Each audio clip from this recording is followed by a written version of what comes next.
돈이 많이 들죠. 사람 하나 뽑는데 한 천만 원 정도씩 쓰기도 하거든요. 좀 꼼꼼히 보실 필요 있습니다. 박사님 오늘 채용 관련 말씀하신다고 들었습니다. 그렇죠. 채용 요강 한 번씩 읽어보시죠. 뭐 예전에 다 아는 거 아닌가요? 그게요. 사실 그렇지 않은 게 사실 채용 요강 여러분 좀 꼼꼼히 보시잖아요. 그러면은 이 회사의 채용 전략이나 이 채용 목표가 이렇게 눈에 좀 스크린이 된다니까요. 좀 꼼꼼히 보실 필요 있습니다. 알겠습니다. 그래서 우리 왜 채용 요강에는 답이 있다는 말이 그래서 그렇고 그거 꼼꼼히 읽으면 전략 짜는데 엄청 도움 많이 되죠.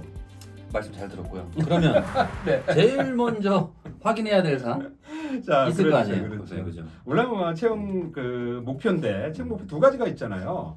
하나는 이제 수시 채용이 있고 하나는 이제 공개 채용이 좀 있거든요. 그래서 그 두 가지마다 약간 성격이 좀 다르기도 하고요. 또 수시 채용인 경우에는 두 가지 이유가 있어요. 하나는 인원이 줄어서 뭐 결혼이 생겨서 그럴 수도 있고 또 하나는 이제 사세가 확장돼서 많이 뽑아야 되니까. 그렇죠. 그리고 어느 게 좋겠어요. 당연히 많이 뽑는 거. 많이 사세가 확장되면 훨씬 좀 낫죠. 그러니까 여러분이 그 내용에 따라 사실은 약간 채용할 때 고려하는 포인트가 약간씩은 다르거든요. 그래서 그런 부분도 한번 좀 점검을 하셔야 되고 그리고 여러분 대표적으로 이제 신입 직원으로 뽑을 건지 경력 직원으로 뽑을 건지 이것도 많이 다르죠. 그래서 이제 그 신입과 경력일 때마다 그 면접 형태나 이런 내용도 조금씩 바뀌어서 사실은 이제 내용을 좀 꼼꼼히 살펴보실 필요가 좀 있습니다.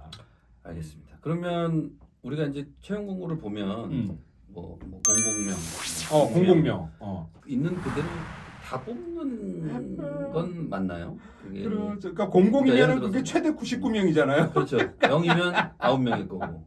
그렇죠. 채용을 몇 명을 할까를 뽑기 위해서 사전에 현업부서나 이런 TO 대비 이제 결혼이 얼마나 있는가 이런 것들을 조금씩 확인을 좀 해서 그래서 이제 내부적으로 선정한 인원들이 좀 있어요. 그런 목표 인원들은 사실 거의 다 뽑는다고 봐야죠. 목표 인원들은 다 뽑는다? 뽑죠. 왜냐하면 현장에서는 지금 인원이 없어가지고 업무를 못 하겠다고 지금 아우성인데 그래서 이제 가능하면 목표 인원 뽑기는 한데 영 커트라인에서 안 되는 사람은 우리가 그런 경우는 뽑지 말자라고는 이야기를 해요. 그거는 억지로 뽑지 맙시다라고 이야기는 아무리 하는데 사람이 없어도 네, 아무리 사람이 없어도 그렇기는 하는데 그게 또 실제로는 그렇지가 않더라고요. 왜냐하면 사람 없으면 당장 힘이 드니까 어떻게 이제 뽑으려고 하는 이런 모습은 있어서 그렇게 좀 알고 계시면 되지 않을까 싶은데요. 그러면 박사님 우리가 이제 채용 공고에서 또 중요한 부분이 이제 뭐 서류 전형, 뭐 1차 면접, 이제 면접이 또 중요한 요소. 면접 중요하죠. 면접 중요하죠. 그렇죠? 저는 담당자분하고 저녁으로 저녁 겸 술을 같이 한 적도 있었어요. 술 면접 보셨구나. 면접 전형을. 아이고. 그런 적이 있었어요. 그래서 붙으신 거구나. 아직도 있나? 요즘도 있어요. 숙박 면접 이런 얘기 많이 숙박 면접도 하고 뭐 요리 같이 하면서 하는 면접도 있고 뭐 많이 있는데 사실은 대표적으로 많이 언급되는 내용은 사실은 세 가지죠. 세 가지가 하나가 이제 첫 번째가 이제 대면 면접, 우리가 말하는 대면 이렇게 쭉 서가지고 이렇게 면접관 앞에서 보는 게 하나가 있고 그리고 이제 토의 면접도 꽤 많이 합니다. 토의 제일 토의 면접 이렇게 모여서 주제 주면 토의 면접도 하고 그리고 프레젠테이션 면접도 좀 있고요. 그러니까 발표 면접은 보통 어떤 식으로 진행이 되냐면 이제 한 30분 전에 그러니까 30분 정도 시간을 주는 거죠. 그리고 이제 과제 하나를 던져주면 그거를 분석을 해서 나름대로 어떻게 할 건지 뭐 방안이나 이런 걸 짜서 발표를 하는 거거든요. 사실 이제 이런 것들을 많이 하기는 하는데 이제 사실 보편화된 거는 당연히 이제 대면 면접이겠죠. 그렇죠. 그게 그럴 수밖에 없는 게 PT 면접이나 토론 면접은 뭐 잘 아시겠지만 돈이 많이 들잖아요. 기업 입장에서 기업 입장에서 돈이 많이 들죠. 이렇게 많이 들으니까 그렇게 하기는 쉽지는 않아요. 도리어 그런 거 한다 그러면 이 회사는 정말 그 인력에 대해서 상당히 관심을 가지고 뽑아주는 이런 회사라고 봐도 사실은 괜찮기는 해요. 그래서 하긴 하는데 보통 민간 기업 중에서 조금 예산을 많이 투입하는 이런데 뭐 많이 투입하는 데는 사람 하나 뽑는데 한 천만 원 정도씩 쓰기도 하거든요. 그런 데는 이제 그렇게는 하는데 이제 공기업 중에서도 제가 경험을 해보니까 PT 면접까지는 경험을 해봤어요. 근데 토의 면접은 공기업에서는 거의 하기가 좀 어렵고 공기업이 좀 어려운 게 뭐가 있냐면 사실은 이제 서류 전형이나 이런 것의 커트라인이 이렇게 높여가지고 많이 이렇게 필터링하기가 조금 어려워요. 공정성 이슈들도 있고 그래서 대부분 이렇게 면접으로 이렇게 다 이어지게 되거든요. 그러다 보니까 이제 면접 봐야 될 인원이 되게 많은 건 거예요.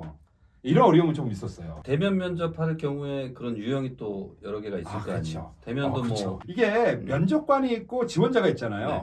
그럼 이게 1대1로 보는 경우도 있고, 그리고 그러니까 면접관이 4명, 지원자가 1명일 때도 있고, 면접관이 4명, 지원자가 4명일 때도 있어요. 이럴 적에는 물론 회사마다 상황이 조금 다르겠죠. 특히 경력직 같은 경우에는 면접관이 한 4명에다가 지원자 1명 정도를 이렇게 보는 경우들이 특히 직급이 높을수록 네, 그렇죠. 당연히 더 그렇게 되고요. 그리고 이제 신입 직원 같은 경우는 다대다로, 그래서 4명 대 4명 이런 의사가 식으로 많을 되는 테니까 거예요. 아무래도 그렇죠. 이게 제가 면접 요강을 좀 꼼꼼히 보시라는 네네네. 이유가, 이게 이제 다대다로 면접을 하잖아요. 그러면 회사마다 약간은 상황은 다르긴 하는데 4명 대 4명 정도를 일반적으로 보거든요. 이럴 때 4명 대 4명으로 보면 짧게는 제가 20분 만에 그 면접을 보라는 데도 있고, 또 어떤 경우는 한 40분도 늘어나기는 해요. 야, 그런데 이제 생각을 한번 해보세요. 우리가 40분이 주어졌다고 쳐요. 한 사람당 몇 분 보겠어요?